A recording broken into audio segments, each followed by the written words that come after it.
Dr. Andrew Silverman, welcome to the show. Thank you. It's very good to be here. Now, Andrew, how did you get started in your work? And just tell us a bit of a background about yourself as well. Well, I'm a medical doctor, a GP actually. I have been fascinated by the Shroud since I was very young, really. Since I saw the film The Silent Witness, that's what really got me interested in it, because I was always interested in science, and when I saw that and realized how much scientific evidence there was in favor of the Shroud's authenticity, and how that no one knew how to make an image like that, even now using modern technology. And it's the fact that such a thing exists, to me, as scientists, one would want to learn more about the universe and existence and humanity and what we're all about. And to try to understand that image, for me, opens so many doors of expanding our understanding further along rational, reasonable lines. So, just for our audience who don't know too much about the Shroud, give us a bit of a background to it to begin with. Certainly. Well, it's a 14-foot long piece of cloth which is kept in Italy, which has some various kinds of markings on it. Some of them are due to the history of what's happened to it. So it's got burn marks from where it's been in fires and water stains from where people tried to put them out. But then you look at it, you can see that there's other things on there. There's what appears to be blood stains on there, and there's a faint image of a man, both the front and the back of the man, as though this had been a shroud that had been folded over the dead body of a man. Now, for many centuries, people thought that that's just what it was, a faint image that looked quite a lot like a man, but they could see it was someone who had been crucified because of the bloodstains and the patterns of them on the feet and the wrists, which is interesting because in medieval art they always showed the nails going through the hands, and we know now, using from our modern knowledge of anatomy and so on, that for crucifixion to have worked, it would have had to have been through the wrist, because it would have just torn through the flesh in the hands from looking at the Shroud. But things really turned around around the end of the 19th century, 1898, when a chap called Secondo Pio got permission to take the first photograph of the Shroud. Now, the story goes that what happened was, when he took the picture using old type technology where you used to have, very large negatives and so on. So he took the picture, and as he was developing the photographic plate of the negative image of the Shroud, he nearly dropped everything, because he nearly fainted, because he couldn't believe what he saw with his eyes. If you take a photographic negative image of the Shroud image, what you see is a positive. You see, instead of being faint markings on the cloth, you can see very clearly the actual face, body, both front and back, of this individual, of this man. And so that's when, the ball really got rolling in terms of the worldwide fascination with this object, and people wondering, how did this get on there? Now, in the 1970s, there was a bunch of scientists who got together in the States and petitioned the authorities in Turin to allow them to actually gain access to the cloth to try and study it. Now, most of them, they came from all kinds of backgrounds. There were a few Christians, there were a few Jews, a few agnostics, and so on. And they didn't really have any set ideas at the onset. In fact, a lot of them thought, well, we'll go there and we'll find the paint marks, and it'll just take 5 minutes, and then we'll be able to say how this image was formed, because they had the up-to-date technology of the time, and which was quite extensive. And there were botanists there to study pollen that was in the Shroud. There were textile experts, physicists, and various other photographer and various other people there.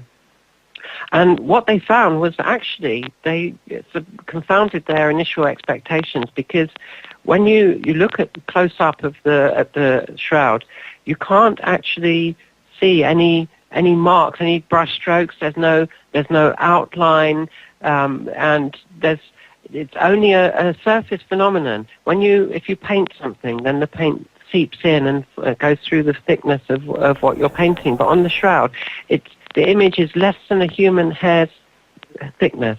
And when they studied the blood stains using chemical analysis, they found that actually, yes, these aren't something that's been painted on. This is human blood that is there in a pattern. The forensic people who looked at it, that suggests that the shroud was applied directly to the body of a man who had only just died after having been crucified.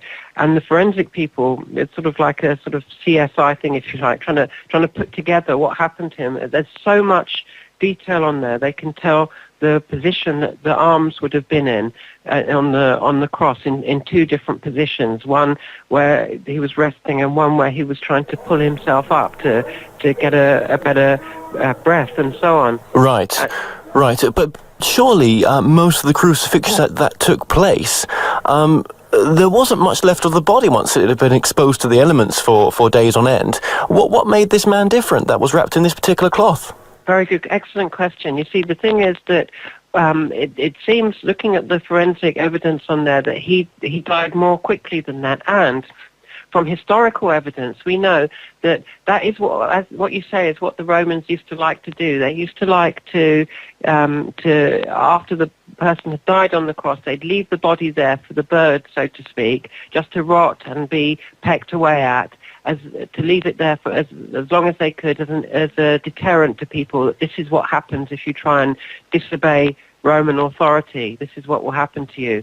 Now, the thing is, we know historically that there was a time in Judea, which is the area around Jerusalem, between the years Common Era, AD, whatever you want to call it, 6 and 66, when there was a certain sort of flux in the power base there, because the Romans allowed a Jewish leader to be sort of in charge of some things that they would allow them to have power over.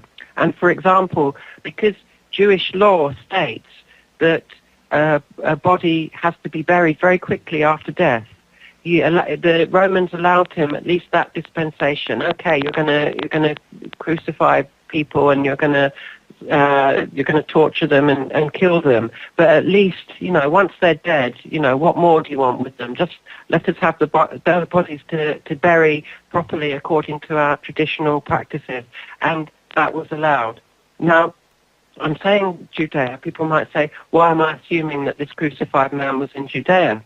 Well, there's some fascinating evidence if you look at the pollens on the Turin Shroud. A chap called Max Frey did this in the 1970s, a Swiss forensic botanist, and he found that actually there are some of the pollens that are on the shroud from plant. If you sort of triangulate, if you like, if you overlap the areas of where each of the plants are found, the overlap between all of them covers a very small area centering around Jerusalem, and a lot of the flowers in question, that they flower around the month of March or April. So we can say from the evidence that the man whose body was wrapped in the shroud was crucified somewhere in the environs of Jerusalem, sometime between the years 6 and 66 AD, and it was either in March or in April.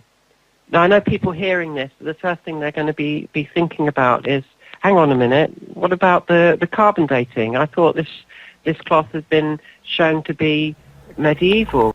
Well, Now, there's some fascinating thing about that. That actually, I was a medical student when the carbon dating collaborative study was published, and I remember being a little bit suspicious because I noticed that in the one of the statistics tables, if you extrapolate the data, information on there, what it suggests is that if you look at, because firstly the thing is the carbon dating didn't follow the established protocol. They were meant to take parts from lots of different parts of the cloth to make sure that it was representative of what they were dating. That's one of the biggest rules of carbon dating. The part that they dated was only one tiny strip from a corner of the cloth, which had been historically the most handled throughout time. All the pictures of the shroud show it being held up from the corners, and it's one of those corners that they took the sample from.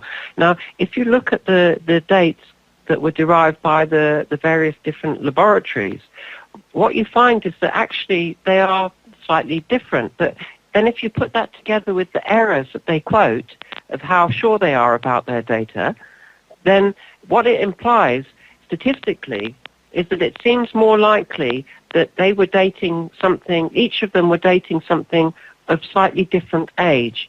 Now, after the dawn of the 21st century, there was some great work by a couple in the States called Benford and Marino, who were researching the shroud at the time, and who noticed that some of the close-ups of the parts from the area where the cloth had been dated, it looked like it was actually two separate cloths that had been or that there had been a bit in between where there had been damage, that had been what was called a reweave.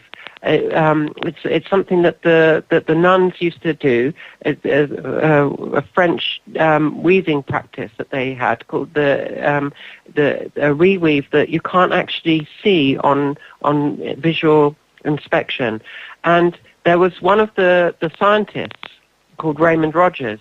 Up until the carbon dating, he thought the shroud was genuine. He was a chemist at Los Alamos Research Labs, the one where the atom bomb was made. He was a chemist there, and he was one of the STURP team, one of the original team in the 1970s of scientists who were studying the shroud. And he couldn't see any way that this could be forged, and he thought this must be genuine. But when the carbon dating came out, he said, okay, hands up, we don't know how it was done, but it has to have been medieval. I'm a scientist, that's what the carbon dating says. We have to believe what our experiments tell us. Then Benford and Marino came up with this theory that there had been a reweave, that there was the part of the cloth that had been tested, and this doesn't imply in any way any kind of foul play or deliberacy amongst the scientists who were doing the carbon dating. What you can argue, what the worst thing I can accuse them of is incompetence and being unscientific, in not following protocols, in not taking the separate samples from different parts of the cloth to make sure it was representative and so on. But I'm not in any way casting any doubt on their good name or implying any dishonesty. Okay, so where is the shroud now? It's in Turin, in the cathedral in Turin. It's kept in a special bulletproof box in Turin, and it's shown to the public at expositions on very far apart occasions. There was once in 2010, once for the millennium in 2000, and just about 5 times, I think, in the 20th century, that it's actually been brought out for public viewing.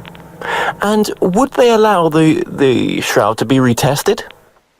Well, that's the problem, is that a lot of us sort of scientists who have been researching on the shroud have been trying to lobby the authorities to allow it to be redone. Because even one of the 3 laboratories that did the carbon dating back in 1988 was the Oxford Radiocarbon Lab, and the current leader of that lab, the professor there, Professor Ramsey, has publicly gone on record, and listeners can check this out on the Oxford Radiocarbon website, to say that in view of all the evidence that suggests that the shroud is much older than the carbon dating suggests it was, that further work is needed. We can't just throw out all of this evidence just as a result of one test that so much doubt has been cast over. And so, this is even one of the labs that did the dating that is now officially saying that we can't rely on that original dating and just say it's medieval, because if it's medieval, we still have to account for how the image got there. I mean, in many ways, people will say that would be even more of an amazing miracle, if you like, for want of a better word, than to say that it was genuine, because this is something that we can't do with 21st century technology. I mentioned the photographic negative properties of the cloth and the fact that the image is only on the very surface fibers. There's much more than that. We can tell forensically that the bloodstains went onto the cloth after the man had died, and the image marks on the cloth must have gone there after the bloodstains, which was also therefore after he died. And we know that because there's no image found underneath the blood. Now, the image is not anything that's been added to the cloth. Chemically, what it is a change in the structure of the cellulose fibers in the linen, which is very similar to what happens when linen ages, or when it's exposed to sunlight over long periods of time. You know how paper turns yellow when it's exposed to sun? Well, what's happened to the fibers in the cloth is a little bit similar to that, only it looks like it happened all in one go, all in one burst, if you like, of exposure. So what would have caused that kind of burst of energy? Well, that's the fascinating point. The thing is that when you look at the image, you can see that it's a photographic negative. Okay, and there's something that Dr. John Jackson realized. He's one of the physicists who's been studying the shroud and was leading the original STURP team, is that he used some state-of-the-art at the time technology, which is actually still state-of-the-art, that had been used by NASA for lunar reconnaissance and looking at images and trying to extrapolate distance information to relief, like height, the high points and low points of something that you're looking at. Now, the thing is, if you put any photograph, in fact, in one of these image intensifiers, any photograph of a person, you'll find that you get random peaks and troughs that bear no relation to the actual three-dimensional relief image of a person. Put the shroud image in this machine, and that was like another eureka moment in shroud science, if you like. I think Dr. Jackson did say at one point that he realized how perhaps Secundo Pia might have felt 100 years earlier when he looked at the photographic negative, because when you look at the distance-coded information in the shroud, you find that it actually has it, and no other photograph does. And you find that it's a three-dimensional pattern that comes out at you from the shroud. Now, putting all of this together, the fact that it's a surface phenomenon on the surface of the cloth only, that it's a photographic negative, and that it's a 3D information is encoded in there. It's that last one that's the crucial thing, because you can get a photographic negative from reflected light. How you get that onto a cloth is another question, of course. But on the shroud, the fact that it's three-dimensional, that implies, scientifically, that whatever burst of radiance came from that caused that image, it wasn't reflected. It actually shone from the body of the man himself. And this is really where my research has come in trying to understand how such a thing is possible. And there's another fascinating clue based on the research of another physician, a doctor in the States called Dr. Lavoie, which is that if you look at the image on the shroud, it shows a front and a back image. Now, the back image of someone lying flat on a slab, and this is something all doctors know from having seen post-mortems and so on, and seen bodies lying flat supine, is that you always get compression, flattening of the soft parts at the back of the body, so the around the buttocks, the calves, and so on, would be flattened. Now, on the shroud, they're not flattened. They're rounded. All the contours are preserved.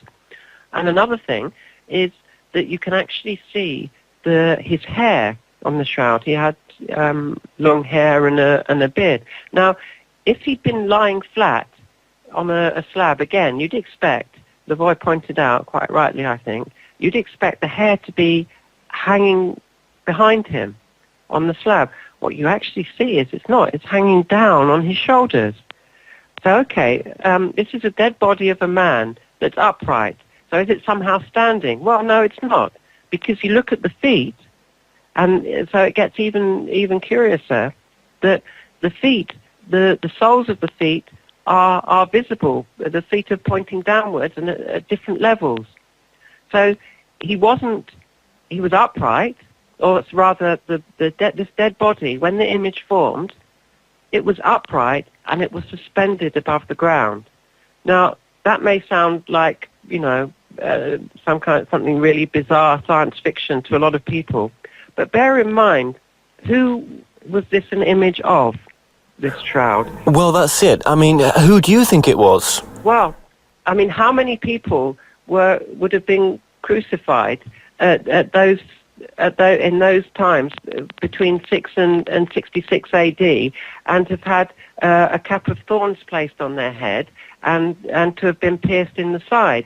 Now, I should say here, just to get it out of the way, like many shroud researchers, I'm not brought up in a Christian background, because most of us are scientists who study it because of the science, not because of any preconceived notions or beliefs. I actually come from a Jewish background myself. But all the evidence points to this having been the actual individual that we now know as Jesus of Nazareth, to have been in Jerusalem, to have been crucified in Jerusalem in that time, and to have all these unique things that are said to have happened specifically to him. Now, the interesting thing about the body being upright and suspended above the ground is that it just so happens that there are, admittedly, anecdotal reports. We've got no video evidence of it, but there are anecdotal reports that he was seen at times to act as though gravity wasn't having the same effect upon him that it has usually on the rest of us. I'll give you an example of the obvious one. Is he was seen to walk on water. Now, an interesting point I want to come back to later is that the story also goes that Peter also walked on water. Another human being did this. But I'll come back to that later. Now, there's also a report that at one point he rose up into the air. It's known as the ascension. So there's the implication that somehow gravity throughout his life at times didn't have the same effect upon him that it has on most other people. And I say most other people because I've just given you another exception, another example of a human being who something similar happened to.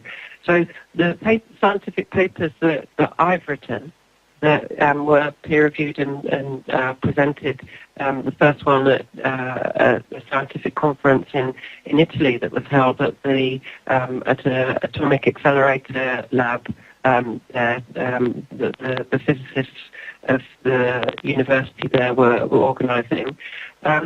I'm looking into ways of trying to understand how this evidence that we can see on the shroud might potentially lead to a greater understanding of what humanity is, what a human being is.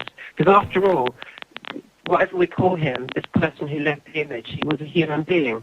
And also how that might tie in to the nature of the physical universe itself and what that might be. So that's really where my interest comes in. So, what do you think then was the potential of the man that was wrapped in this shroud, in the sense of, if he had the ability to if he was, as you say, Jesus, I mean, why do you think then that this image was left in the shroud to begin with for us to discover? Well, the thing is that to try to understand how the image formation could have happened, I believe that we have to say this is a unique event as far as we know in human history. The thing that caused the shroud image to form. Okay, so it just so happened that this event happened to the body of a human being. Okay, why don't we get images like that of an object? And then secondly, that it happened to the one individual who has perhaps, of all the people that have lived, had one of the biggest impacts on human history through what he taught and how he lived. So what I did was I tried to investigate what those things were and how they might relate to it. And to me, the only way that they could relate to it is if we can try to understand a bit deeper the connection between mind and matter. You see, there's several ways of looking at the connection between mind and matter. A lot of scientists will say, okay, well, mind is just something that is made by the brain being in a certain arrangement and certain patterns of brain waves, and it's no more than that. And it's there as long as the brain is there, and it stops when the brain stops. Well, there's some great research that's been done by some eminent scientists. Amongst them, I can name one of the British ones, Dr. Peter Fenwick, who's a neuropsychiatrist based at the Institute of Psychiatry in London. Now, he's done some work on what are known as near-death experiences, trying to understand from his point of view as a neuropsychiatrist. What neuropsychiatrists do is they try to understand the connection between what goes on in our mind psychologically and also what goes on in the brain, so to speak. And so he was interested in what might be going on in the dying brain to cause these experiences. But the more he researched the near-death experiences, he came to a groundbreaking conclusion. And that is that these experiences happen at the time when the brain waves are flat, when nothing is happening in the brain. People actually, during these experiences, they actually are aware of things. They see things that they then recount after they're resuscitated, things that they couldn't have known about, things that they could hear people talking in the resuscitation room and could say what they said. And we know that when you lose consciousness, the body doesn't actually take in information, most of all if the brain waves are flat. And what he's deduced from this is that actually the mind is more than the brain, that the brain is stopping functioning in these near-death experiences, but the mind isn't stopping functioning. And what that implies is that the mind is not made by the brain at all. And an interesting analogy that a friend of mine once used that I like a lot is regards a radio receiver. And that is that, you know, people think that they see a person, they see that there's a head with a brain in it, and they hear the person talking. How can those ideas, those words, not have originated from inside that skull? But then you turn your radio on, and you hear a song. But do we all assume that our radio is singing to us?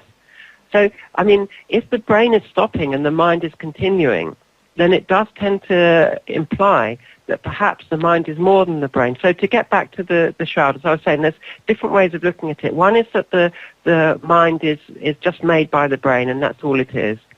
And as I say, there's evidence against that. Then there's another way of looking at it, which is called dualism, that to say that mind and brain are two completely, different things that somehow interact through some mysterious means that we can't understand. But then there's a third way of looking at it, I believe, which is the one that I prefer, as you might have guessed, and that is that that mind and matter are actually a continuum, that they're just different ends of the spectrum, if you like. And as human beings, being physically alive with physical bodies and having sensory physical experiences, we're an amalgam of the two. We're the two together where mind and matter meet. Now, the thing is that actually many of your viewers may be familiar with some of the implications of 20th century science in terms of quantum theory that says that matter is only actually real as matter once it's observed consciously. Now, not all quantum physicists agree with this, but there's a very good amount of proportion of them who do, and it does help to explain. There was a chap called Wigner who said that you can't really understand quantum physics unless you understand that consciousness is at the center of all of it. And what that implies, if the mind is what makes matter real, then the mind can't be just a product of matter. Rather, it makes more sense to think that matter might in some way be a product of mind. I'm not suggesting that it's an illusion, that we're imagining it or any of that. As someone once said, all you need to do is stub your toe, and you'll suddenly realize that that the physical world is not an illusion. But what I'm suggesting is that they're part of a continuum, and that if that's the case, the way that we can understand the two poles of that continuum, if you like, we look at matter. Matter, physics tells us, is basically a collection of force, enforcement, if you like. There's 4 different types of force: gravity, electromagnetic, and so on. And everything that matter does can be described in terms of arrangements of that force. But then how would we describe mind? All of us are using mind over matter every time we make a decision, because if you have such a thing as free will, if you can choose to do something and nothing makes you do that, then no force or no physical thing is causing that to happen. It must be the free will. It must be the mind itself which is the cause of it. So then, if that's the case, if everything physically that happens as a result of force, but free will is the one exception that's not enforced, that to me was a clue to the nature of mind, that perhaps it comes from the state of unenforcement. That I think, the Star Wars Jedi thing of "May the Force be with you." Maybe they got it the wrong way around, and maybe if they'd said "May the peace be with you," they might have been a bit closer to the mark, because actually the capacity to have freedom of choice depends on the fact that we're not purely physical, that there's something of us that isn't just forces, that forces things to happen, like one domino knocking the next and the next knocking the next. We're able to start the process off, to initiate something in a choice without that being caused. And from my perspective, that to me suggests that if mind is not a product of matter, and as the quantum physicist Schrödinger said, it's not a product of time, then we have to be, he said, therefore, if we're not made by time, then, and we actually make time real, which is what many physicists are coming to the conclusion of, then that implies that consciousness has to be eternal. If it's eternal, that means it was there right from the beginning at the Big Bang when everything was together. If it was all together, that means we were once all one altogether. And to me, that's a clue in what this individual, Jesus, or Yeshua, as he was known at the time, to give him his Hebrew Aramaic name. That's what he was saying all the time: love thy neighbor as thyself. If we're all fundamentally one, and we've become enforced or restricted, limited in separation through becoming separate, then the way to go back again is to undo that force, is to love your neighbor as yourself, to recognize the oneness of all aware being. And in so doing, if we're a continuum of mind and matter, then perhaps we can undo that enforcement in our atoms, so that they begin to release the light that they came from, that matter came from in the beginning, and then the body would shine. Okay. So when you mention the difference between mind and brain, are you sort of breaking up the difference between, our brain and our soul? Well, you see, I don't tend to use the word soul very much, because it has a lot of sort of religious connotations which don't necessarily need to be there. But what I'm suggesting is that the fact that we're aware now that awareness, although we can only remember it from when we were a child, that actually it goes back way beyond that. That it's actually a continuous line that goes right back to the beginning of existence itself. And so if you want to call that stream of continuous consciousness, if you like, if you want to call that a soul, then that's what I mean by a soul. Okay. Not in the sense of the soul in the sense of a little parcel of creation that is given by a God, if you like. What I'm suggesting is that we all were fundamentally once one, and we have separated. Sure. Well, I want to get... Sorry, Dr. Silverman. I want to get back to the oneness, because I think that's such an important thing to talk about. But I just need to try to get things right in my head. Where is the connection between the shroud and what we've just talked about? Okay, good question. What I'm suggesting is that this was one individual who lived his life continuously through this dictum of love thy neighbour as thyself. So at every moment he was uniting instead of dividing. And what I'm suggesting is that the whole physical universe of parts, of separation that came from that singularity occurred because of the choice to be separate. You can't have space, time and matter without separation, and you can't have separation without those three things either. And what I'm suggesting is that if quantum theory is right, that the physicality isn't real except through consciousness making it real, then the fact that a physical universe happens in separation with separate locations and separate individuals might derive from a choice to experience separation from within an original singularity, a state of union beyond space and time and matter. And once that separation happens, then I'm suggesting that you have something that we call a Big Bang, if you like. And once separation begins, then you have a law of diminishing returns, that you have something called what physicists call the second law of thermodynamics, that everything decays into greater and greater states of chaos. And this is something that actually Jesus referred to when he spoke about that this is a world where, I'm suggesting, I believe this is what he was referring to, obviously this is my interpretation, that he said this is a world where moths eat things, where rust corrupts things, and where thieves break in and steal. He's describing the second law of thermodynamics. He's describing this singular direction into decay and chaos. But he said there's another way of being where there aren't any moths, rust, or thieves, where everything is forever, it's eternal. So I think what it seems to me logically, and I think he was always talking rationally and for want of a better word, in a scientific way. Because the second law of thermodynamics was discovered by science in the 19th century, but he was referring to it in the 1st century.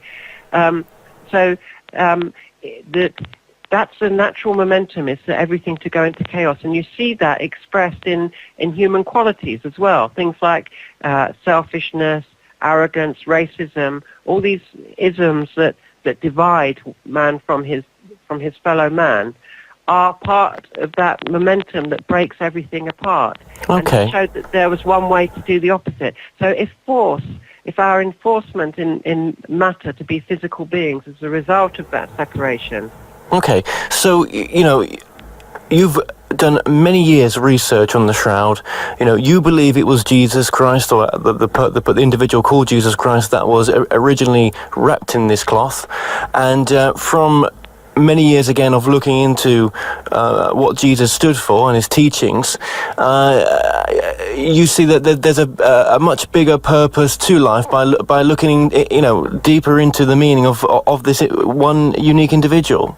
Well, I think what he was my interpretation of what he was trying to do is not to see him as one unique individual, but to realize that he was demonstrating for us the potential and capacity that is dormant and latent within every single human being. Do you remember earlier I was saying that on the Shroud you can see evidence that something happened so that gravity wasn't affecting him like it does most other people?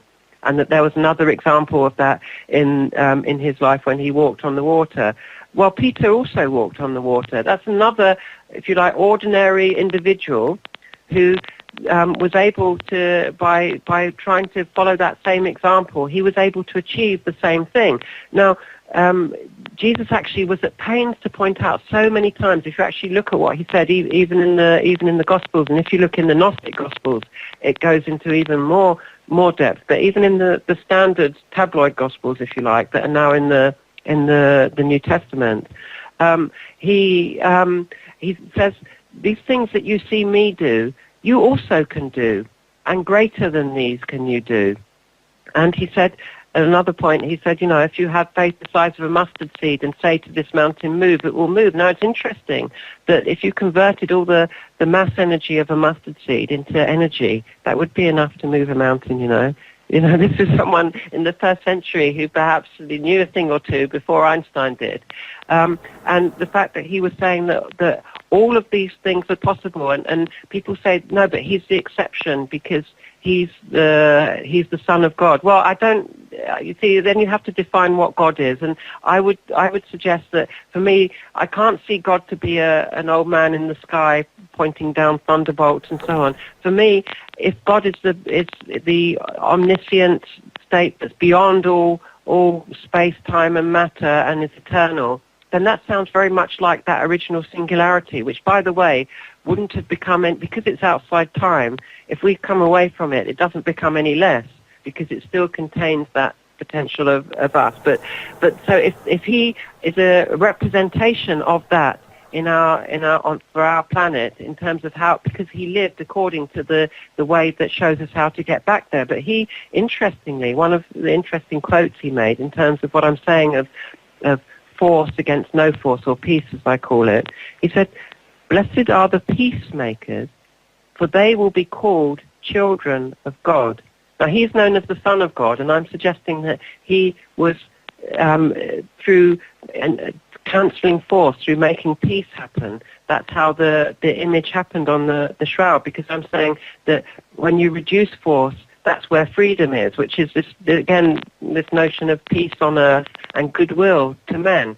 You see, if you look at what was said in his time and by him with this kind of codex of trying to understand the connection between mind and matter, then I think it all tends to make a lot of sense. But the thing is, though, I mean, for him to be able to levitate, I mean, can you levitate? Well, I mean, what I would suggest is that I've never levitated, no, but I'd suggest that what he was showing is that all human beings, not me any more than anyone else, but that all human beings have the potential. But it's our restrictions and limitations that stop us doing it. But levitation isn't an end in itself. The end in itself is existence. You see, yes. And levitation is just a side issue. That's just something that happened to be observed around him. I'm not trying to draw attention to that. It's not the important thing for me at all. Okay.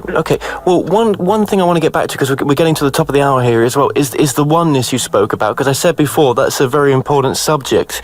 Now, oneness to a Westerner may mean one thing, and it may be a more less ideological, but oneness to someone that has lots of inequality, for example, someone born in the same country where one person has all the rights and the other has none. How do you teach oneness to that kind of people? I mean, how does oneness work? Well, I mean, if you look at examples of people like Mahatma Gandhi and so on, and what he taught about, hang on a minute, this what everyone's talking about race, it's all a nonsense. You're talking about white and black, but we're actually pink and brown, and actually we're all human beings. We're all the same. And he took he joined those who are in poverty, and from their point of view, he said, look, you don't need to hate the people who are oppressing you, but if you actually, rather than returning the violence that they're showing to you, if you just show them peace, then whether or not you prevail politically and economically or whatever, at least you know that you're being true to yourself. And actually, through that non-violent protest. And he didn't just sort of sit around and meditate. He actually did something, and he made one of the biggest achievements that anyone has made on behalf of the poor people in human history, to basically make the British Empire realize that they just couldn't keep exploiting those people. So in that way. That's, I think, the way that it can be done. Even when being repressed. Well, they were being repressed. I mean, that's the point. They were facing violent attack. And if you take the example of in Jesus' time, people were being repressed by the Romans, but he didn't suggest that they take arms against the Romans and fight them. In fact, he's quoted as having told Peter to put down his sword when he tried to do that. So that's I think the point. I'm not suggesting that he in any way was suggesting that people should just accept their lot in life and so on. But by all means, try and achieve fairness and equality, which is, that's not contradictory to the notion of oneness. In fact, oneness is more in tune with equality than it is with inequality and iniquity. Do you think the world could do with a lot of oneness right now? Well, I mean, yeah, clearly, but that's very would be very easy for me to say. But of course, you know what Gandhi said: we have to be the change we want to see in the world. So I don't consider myself to be in any way be in any position to tell other people what they should believe or how they should live. I'm just looking at this from a scientific point of view and trying to investigate the image that's on the Shroud of Turin, and from that try to understand what the two possibilities are. There's the two possibilities that you can choose equally. You have free choice. It's union or separation. Separation, which continues to divide through selfishness and so on, intolerance and racism and whatever. Ultimately, because the fact that you have a mind is only to do with the fact of your connection back to the original oneness. The more you separate, the more restricted that will become. But if you do the opposite, if you care, if you unite, then you become far more. And this thing that we talk about, the second law of thermodynamics, that breaks everything apart. Once you're no longer material, once you're no longer physical, then it can't touch you. So, I suppose the old saying, what you do to another, you do to yourself, or don't do to others what you wouldn't want done to yourself, is the same thing, isn't it? Well, actually, yeah, in fact, literally so. If we are all fundamentally one, then what we do to others, we are, as you say, very, very rightly, we're doing it to ourselves. Now, it's interesting, coming back to the near-death experiences, that people, when they have their what's called past life, their life reviews, when they're having their life flash before them, as they say, they often describe it that they see everything that they're doing from the point of view, not of themselves, but of the person it was being done to. So if they were kind to someone, they feel that kindness being done to them.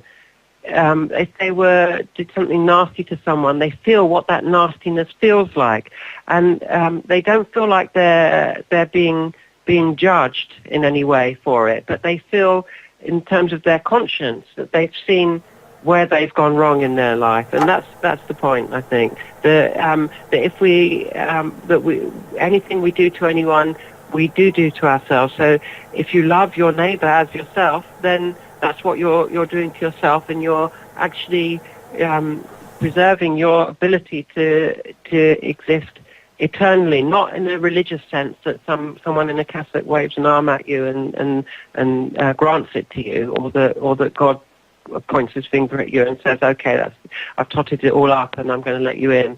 It's just something that you have made for yourself.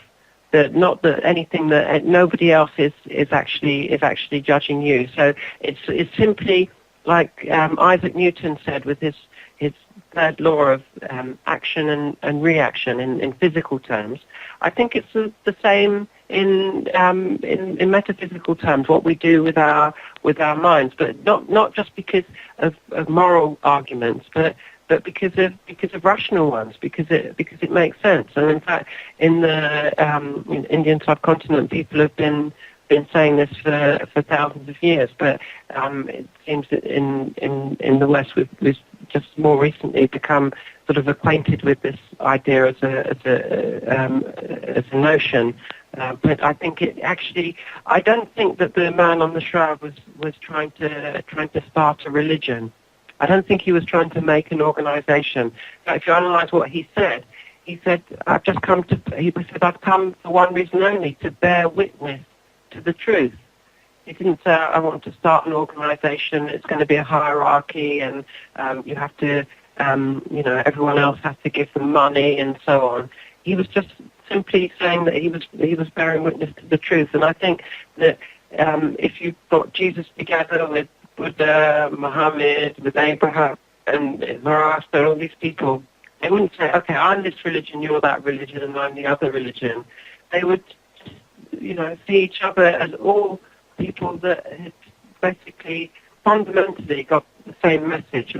Where I think this particular individual who has his image on the shroud is unique, is that he has left a record for us that demonstrates that he actually achieved these teachings in terms of living them to the full potential of what humanity is capable of, up to the point that even his very atoms began to become unenforced. That he spoke about the peace that he would leave with us, with humanity, and I think that he was actually showing that he could unenforce those atoms and those various occasions in his life that are documented, and also in the shroud. Now it's interesting that at the Big Bang, it said that the universe is said to have started from nothing, no thingness, okay, no space, no time, and no matter. And then there was a phase where there was just like light.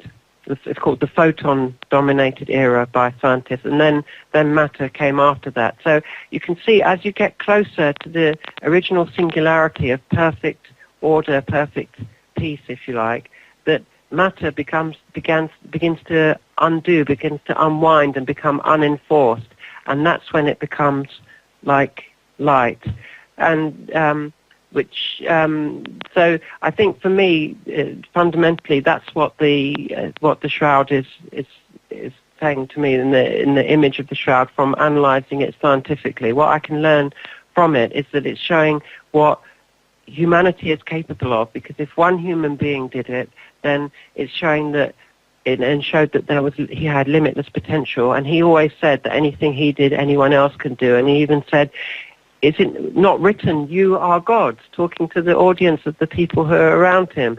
If we all come from that original singularity of oneness, then that would explain why he didn't just say he was the Son of God. He referred to God as everyone's Father. So I think that's, for me, is my take-home message from studying the Shroud, is to say that what a wonderful thing a human being is to be capable of this, and to show that what we consider to be our existence in 70 years and 10 or whatever it is in a physical life, and then it's gone. Well, we're seeing now the evidence in many ways that that's not the end, that we do continue. How do we continue? Well, we'll continue according to how we live, and not in the sense of a judging God up in the sky, punishing us or rewarding us, but we make our destiny, we make our future for ourselves out of our free will, and not that everything that happens to everyone is chosen by them. Of course it's not.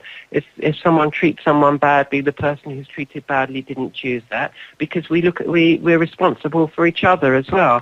And once you're in a physical universe, then it's a chaotic existence, and things can happen. Things fall out of the sky and so on, and it's not God sending them. It's just the chaos of a physical universe. But the one guarantee of not being at risk of that kind of chaos is to escape the physical universe, to not ever need to come back. And I think that's what this individual, the man on the shroud, demonstrated through what happened on that cloth on that day when the image was formed. Ascension, I think you're looking for the word for, maybe ascension. And it's I mean, your work's fascinating, and I'd love to get you back on as well. And Dr. Silverman, how can people find out more information about yourself? Well, I think they'll get bored very quickly if they look for information about me. But about my ideas, if they go to my website, which is lightoftheshroud.com, then there's information there about my ideas and the various lectures and talks and presentations that I've given. Well, Dr. Andrew Silverman, thank you so much for joining us today. It's been a pleasure.